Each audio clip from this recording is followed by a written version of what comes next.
Good noontime. Welcome to our Wednesday noon Bible study. We're going to jump right into Proverbs chapter 3, verse 21. How to rest easy with wisdom. So if you want to read along with me, you can turn right there, Proverbs 3:21.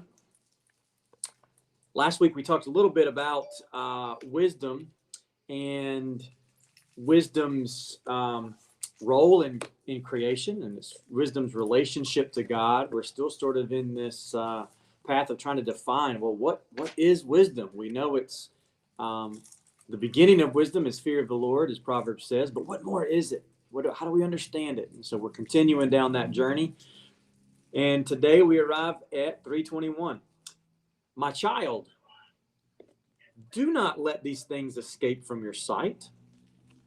Keep sound wisdom and prudence, and they will be life for your soul, an adornment for your neck.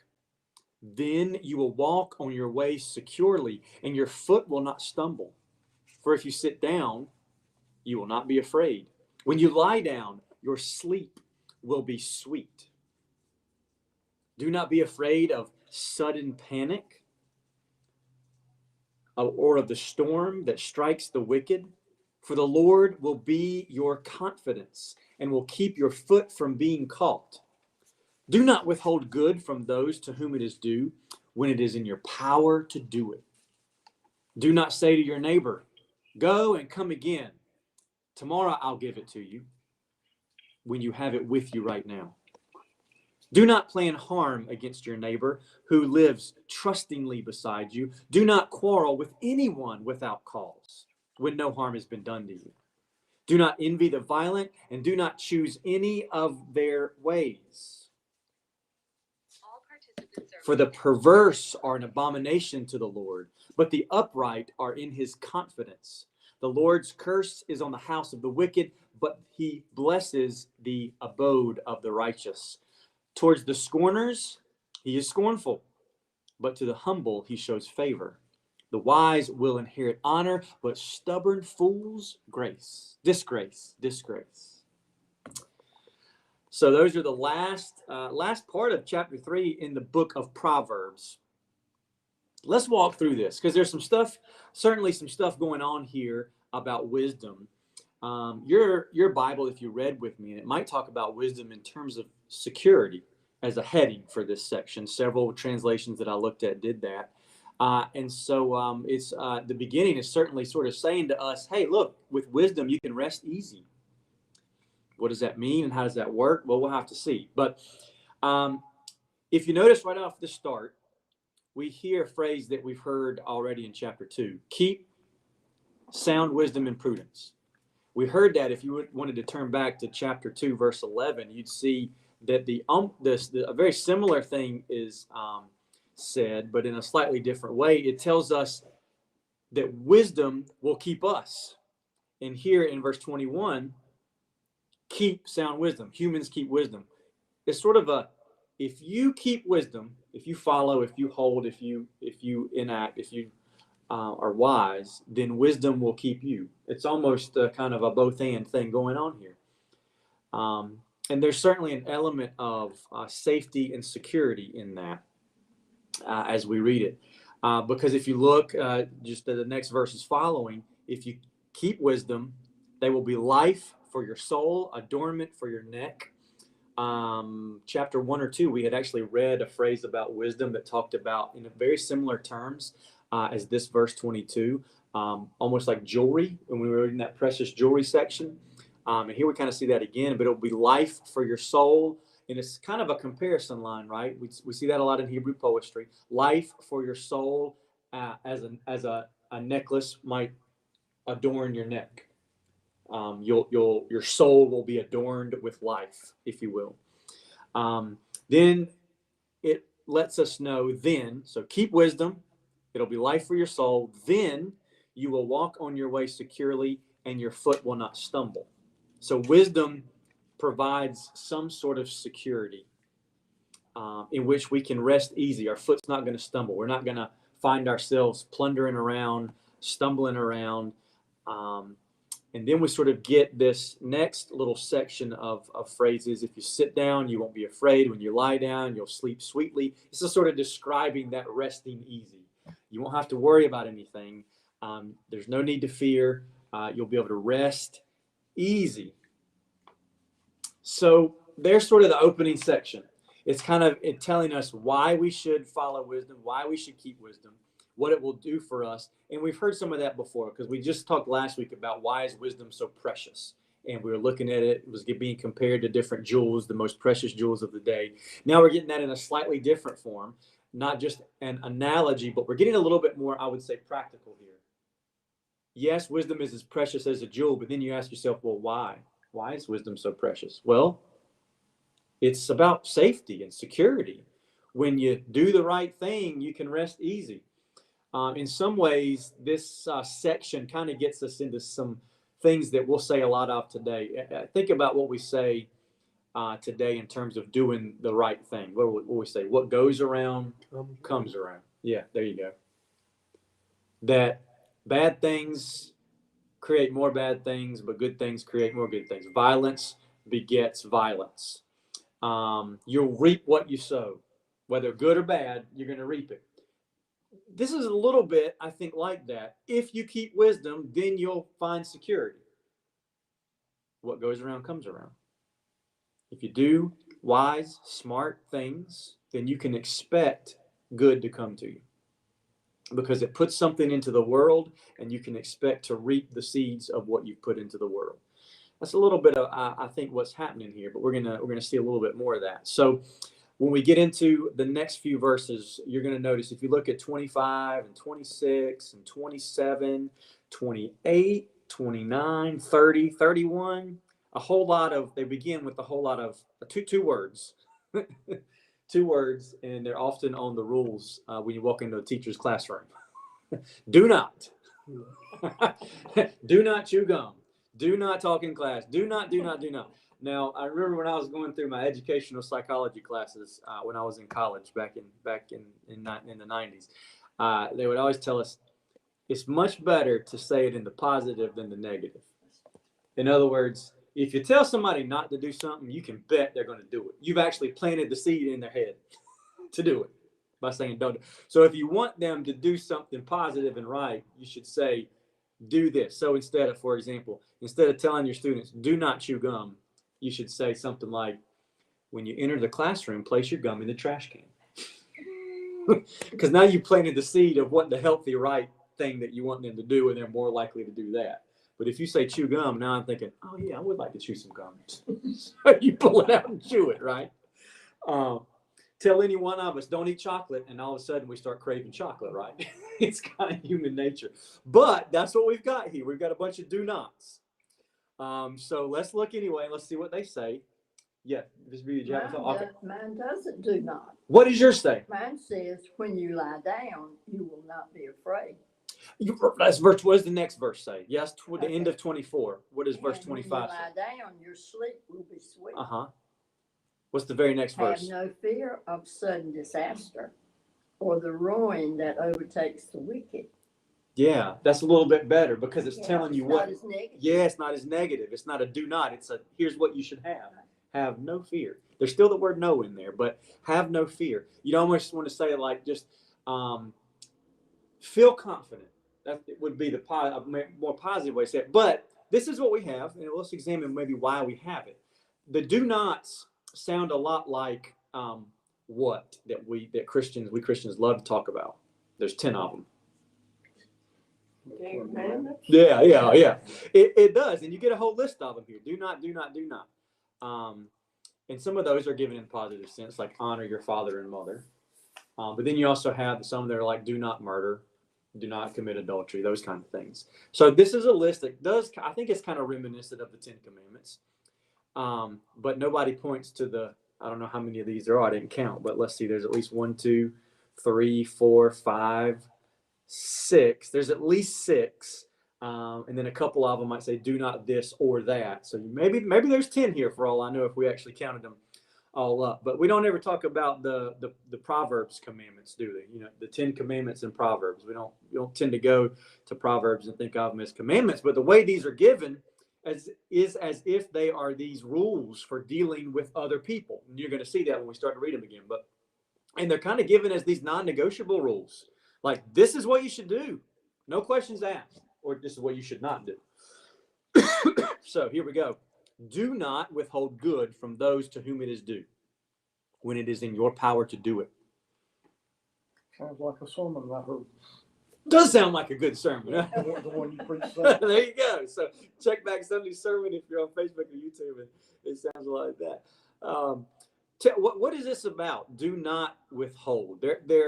Especially if you grew up or have been a part of a Methodist tradition for a while. I know that the Methodists will talk about two kinds of sins. A lot of the prayers of confession in the Methodist Church Book of Discipline, they'll actually write them. They use this language a lot, but it's two kinds of sins. Sins of commission and sins of omission. So this is 27 here is kind of the sin of omission. Right? Do not withhold good from those to whom it is due. Forgetting to give, not giving someone what you should give them. It's a little bit more like an omission sin, right? Well, they tend to be worse for a Christian than committing a sin. I mean, as a Christian, and when you see the need and you don't do anything about it, that's a pretty bad thing. Absolutely. It's the ones that we don't talk as much about. We're always focused when we think about sin. We're almost always talking about things that we do and we know we do. And yet, this list of stuff that you shouldn't do starts out with the sins of omission. Gosh, what if the 10 Commandments had started out that way? I guess that means you're supposed to tell your neighbor what a good neighbor they are. I think that's part of it. Certainly. What if you were to look at this verse 27, the sin of omission that it's talking about? What would be the root of that? Withholding good from those to whom it is due when it's in your power to do it. If you were to get, like, I'm thinking like the root of that's within us that leads us to do something or not do something, what would be the root of withholding something from somebody that it's due to? Why would you not give it to them? Greed. Yeah, I think so. Yeah, I think this is about greed. I think it is about greed. Whether that greed is conscious, like, I really want that, so I'm not going to give it to them, or whether it's unconscious.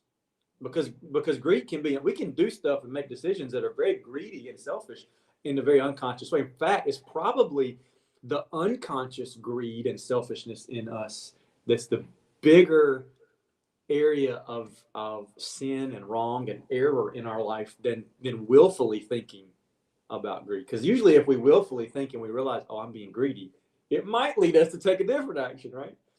So yeah, I think it's powerful that this list of do nots, if you want to look at it as a list of sin, a list of another sort of 10 commandments here in Proverbs, I think it's powerful that it starts out with omissions. I think that says something. I think it says something about what Proverbs is trying to tell us.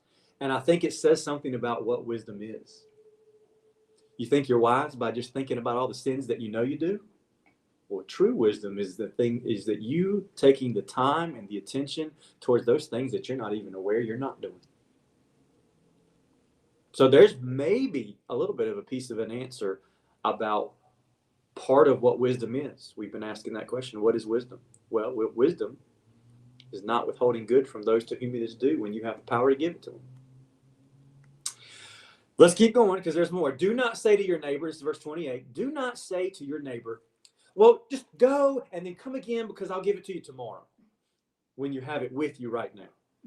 There's a passage in the New Testament, in the Gospels, that'll probably remind you of the teaching of Jesus when he's talking about making an offering, right? When you make your offering, if you know you've done something wrong, put it down and go to that person and take care of it right then. You know that you can do it. You have the power to do it. Just stop everything else and go do it. Like that story of the neighbor that goes at midnight, knocks on his neighbor's door for the bread. Another great one. Yes. There's a lot of things. It's almost like Jesus has this one in his head when he tells us several parables, isn't it? You can almost hear this proverb echoing in some of Jesus' teachings. Don't put off to tomorrow what you could do today. Yeah. It's a great one. It isn't that, again, a little bit still about omission, right? Because if you don't do it today, you're omitting it. You're not doing it. If you got it with you, do it. Don't commit that sin of omission. Go ahead and let's drive to it and let's get it. Let's do it. Let's make it happen. Yeah. Thoughts? We have a comment on Facebook saying selfishness is a root. Oh yeah, selfishness is the root. Yeah, I think greed and selfishness are the hand in hand. They're kind of hand in hand. Maybe even synonyms for one another. So let's see. Let's keep moving on to verse 29. So you've got 2 verses about sins of omission. See what happens when we get to verse 29 and 30. Do not plan harm against your neighbor who lives trustingly beside you. Now we've moved out of the sins of omission and we're talking about the willful things. Do not plan. Here it is directly. You know you're going to do it. Don't you dare plan it. Don't plan harm against your neighbor who is trusting you. That's pretty powerful. Your neighbor who lives trustingly beside you.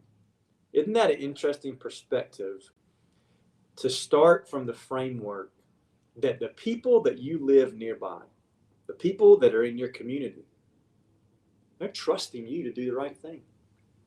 They're trusting you to care as much about their livelihood as yours. And I think if you think about it, well, I'll give you a good example. I was up till 2 a.m. last night. You know why? There's a big mess going on in Anger. They're trying again. Well, there is an asphalt manufacturer that's wanting to come to Anger, and so it was the Board of Adjustment hearing last night to approve whether they would make the zoning happen or not. And you heard resident after resident come forward and saying they could only really take expert opinion or expert testimony. So most of these they had to kind of reject. But nonetheless, the community came out. And one of the big things the community was saying is, look, we've elected you to this office because we trust you to do the right thing for our health and our livelihood. And most folks were saying they didn't think that the benefits of this outweighed the potential negatives of it. But that was the overwhelming response as I listened to Facebook, watched the meeting on Facebook. But I think that's it. That's the core of this. Your neighbors, the people you live around, are trusting that you won't make a decision that's going to put their life in harm's way. The people that you live beside in your homes right now, wherever you're watching from or listening in from, you trust them not to sell their house and put a toxic dump beside you, right? You are, whether you realize it or not. It might be, again, unconscious trust, but there is some trust there that we have in the people around us. And I think that's part of what, I'll even maybe speculate here that this is part of what we rely on in the United States, especially when we talk about our government being we the people. We are trusting in one another to do the right thing, not by just me, but by my neighbors. And here it is in Proverbs. So I think it's an interesting perspective, but we have moved to commission sins. Do not plan. So this is intentional harm. Verse 30, do not quarrel with anyone without cause when no harm has been done to you. That's almost a little bit the reverse. If no one's harmed you, look, don't bicker, don't quarrel. Yeah, but the catchphrase there is without cause. Without cause. Yeah, there you go. Who's going to determine that? That isn't that the kicker always? Always. Because don't we always love to find reasons? And you know what's interesting? One of the prominent Hebrew words that means without cause is the word chinam. And I didn't look up to see if that's what the word here is, but it literally is a word. If it is that word, and it may not be, but if it is, it's a word that's almost about that reflects a bit of grace and favor. In other words, for no reason. If you get something good for no reason, we call that grace. We call it favor being bestowed upon you. But the reverse can happen as well. You can get something bad bestowed upon you for no reason, and it's not a good thing. So this is kind of looking at the bad part of that. Don't give somebody some ill feeling, some argument for no reason. Something to think about. Something to think about. It's like almost the opposite of grace in terms of the benefits of grace. Don't heap stuff on folks that's bad for no reason. If you want to heap something on somebody for no reason, make it something good. That's what God does to us. These two verses, I think 29 and 30, are much more, well, they're different than greed. We're not simply talking about greed here, I don't think. Is there a way that you might describe what these are about? 27 and 28 were kind of about greed. Not giving it when you have it to do it, and don't withhold it if you can give it. That's all about selfishness or greed. But don't harm against your neighbor who's trusting you. Don't quarrel with someone without cause when no harm has been done to you. How would you describe that in a word? Any thoughts? I'll throw out there that maybe this is kind of about attack or assault. Maybe not physical. This may be, but it does say harm, and the word there can imply both physical and sort of the harm of words or sayings. But there could be both action and word going on here, words and action. So certainly about assaulting or attacking someone. So a little bit of a different shift, moving from greed to attack or assault. And then we get verse 31, which I'm going to sort of describe as maybe this gives us a summary of what all of 27, 28, 29, and 30 is about. It says, do not envy the violent and do not choose any of their ways. Envy is named very specifically. And I think if you go back to the greed and the attack or the assault, if you think about the root of where greed comes from, wanting something that somebody else has. If you think about why we often attack or assault people, we're trying to get from them maybe an action or a behavior or a change in what they're doing that they're not doing. We're trying to force them to do something. All of this is at its base, I think, as Proverbs is laying it out and implying here, about our envy of other people.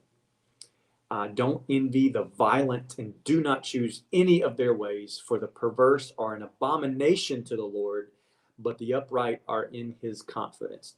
Verse 32 is going to shift us towards a lot of what we've looked at before in wisdom literature, both the Psalms and Proverbs. The righteous are going to prosper. The wicked are going to have bad things happen. They're going to suffer. And that's going to be the refrain from 32 to the end. So let's just read it and listen to this refrain about the bad things happening to those who are wicked or evil and the good things happening to those who are righteous. For the perverse are an abomination to the Lord, but the upright are in his confidence. The Lord's curses on the house of the wicked, but he blesses the house of the righteous, the abode of the righteous. Towards the scorner, God is scornful, but to the humble he shows favor. The wise will inherit honor, but stubborn fools will inherit disgrace. You're getting opposites. They're paired together. This is the way a lot of Hebrew poetry works. We've talked about that before. And these two lines in each of verse 32, 33, 34, and 35, each of them have two lines, and they're comparing things, but they're comparing them as opposites. Good's going to happen to one, bad's going to happen to the other. This is what Psalms tells us so much about. This is what Proverbs is putting out there for us. And we've, of course, been asking ourselves the question for a long time now. Okay, that's great. I wish the world acted that way all the time. And a lot of times it does. A lot of times it does. But bad stuff does happen to good people. And good stuff does happen to evil people. And so what do we do with that?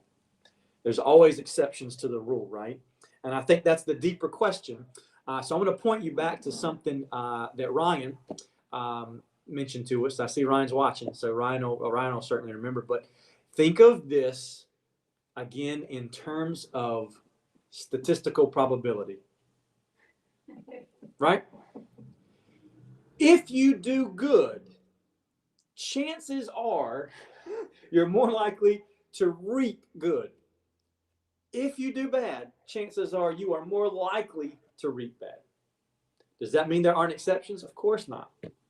But probability-wise, the writer of Proverbs, the writers of Psalms, they're looking out on the world and they're saying to themselves, you know what, more times than not, if you're being wise, if you're following these kind of commandments that are given here in Proverbs, if you're doing the wise thing, and Proverbs is going to give us a whole book of wise sayings, right, to follow.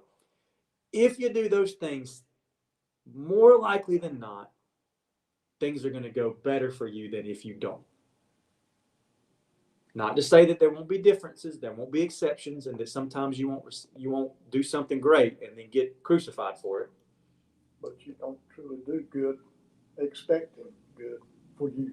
Oh, Some people do. yeah. A Christian should just do good for the sake of being good. What a good and powerful question for us to be asking, I think. And I wonder how that question even speaks into what wisdom is.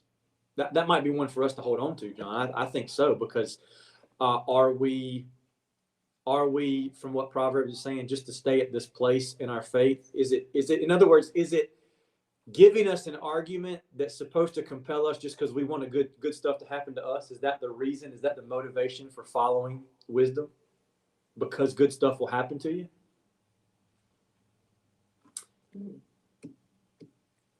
Proverbs is kind of making that argument, right? Or if it's not making that argument, it's at least setting up the idea that, well, you know, if you're struggling with why you should follow these wisdom teachings, you know, if you do good will happen to you. You don't want to have bad happen. I mean, at the very least, it's suggesting that this should be a motivation for doing it. What do we do with that? Is that the true motivation that we should have? I think those are great questions. I think I know what we would say. I think we would say that there's a better, deeper motivation. And how are we going to determine How are we going to determine which way we go?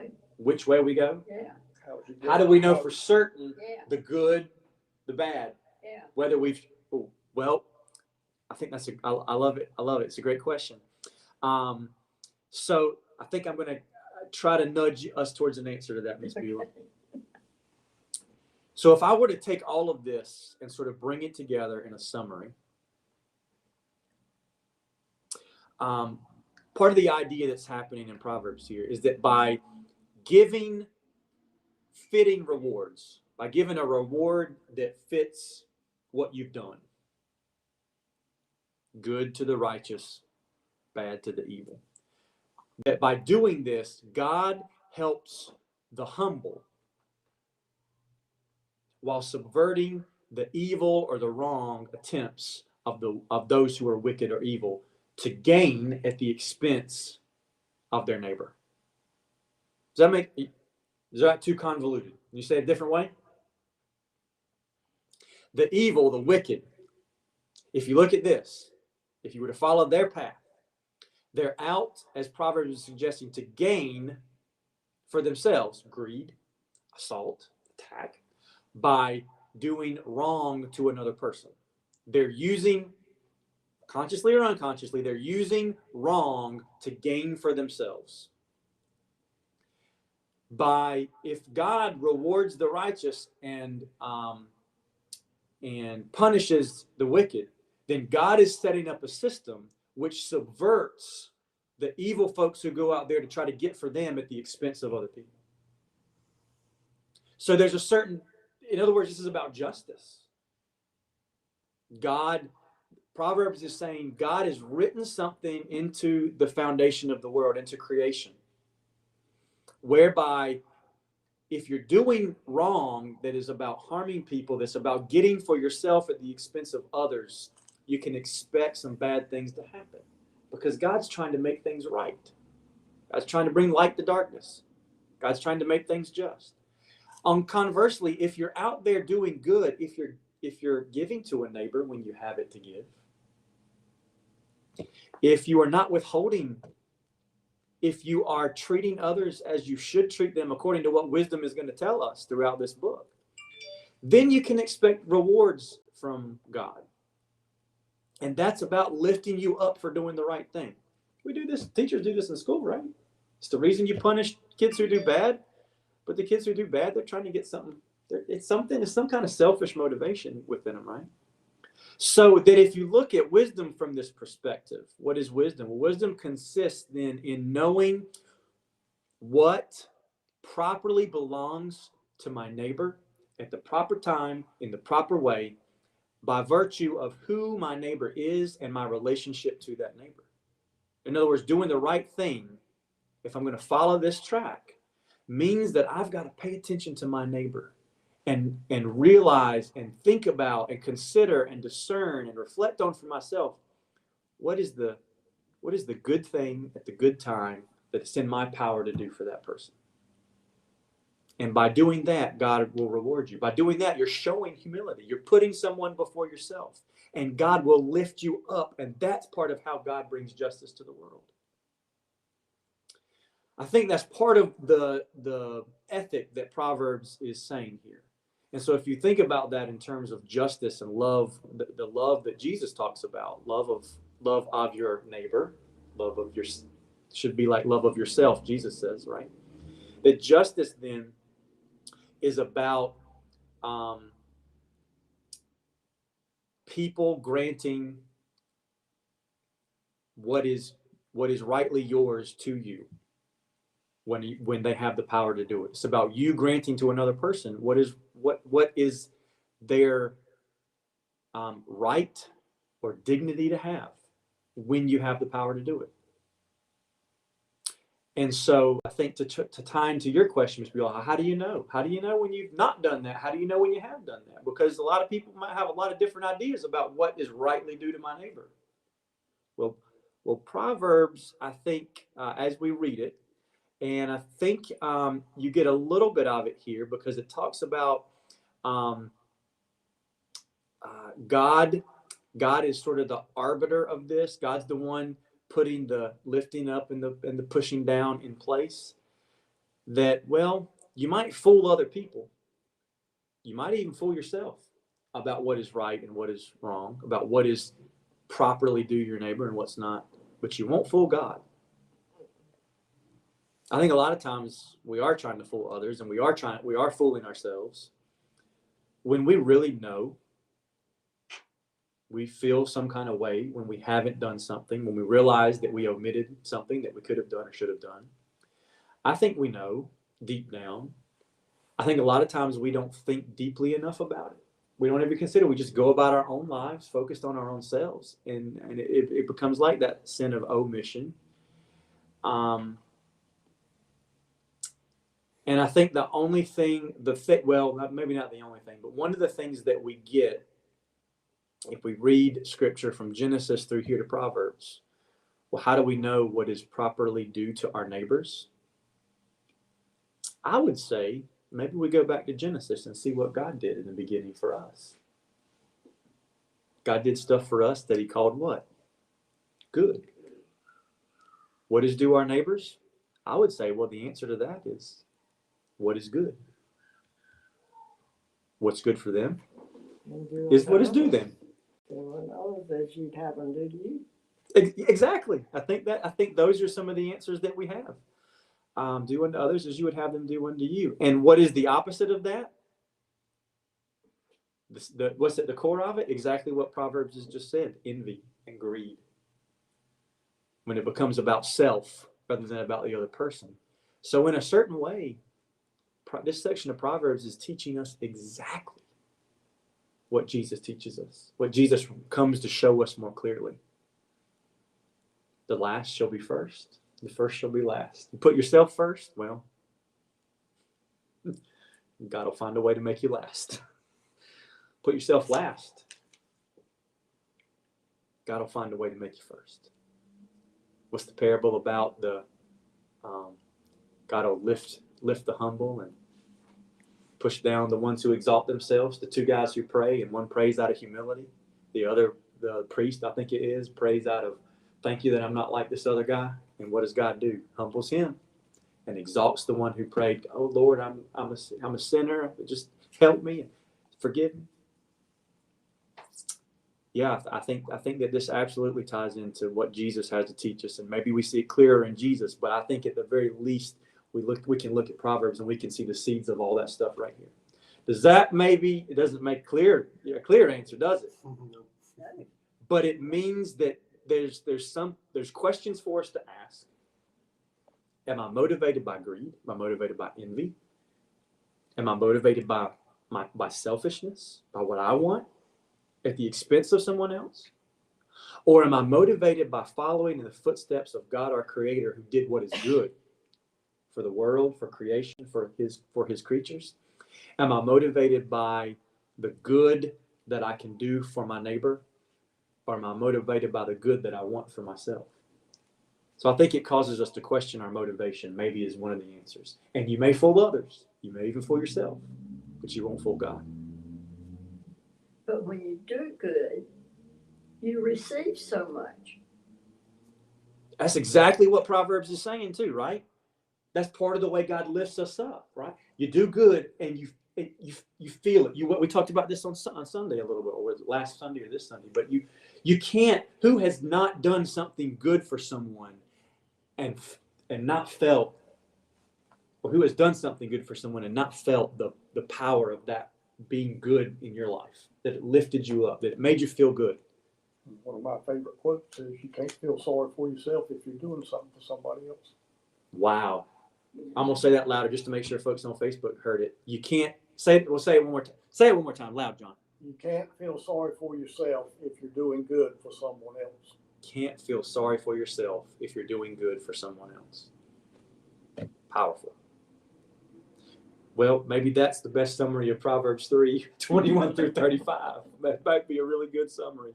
So with that, we'll close our study for today. Thanks for joining us on Facebook and YouTube. If you're there, we're going to move to our conference call line, so you can call in and join us for our time of prayer, sharing and prayer concerns at 563-999-1222.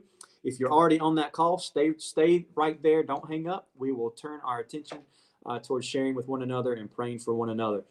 Thanks for joining us on Facebook and YouTube.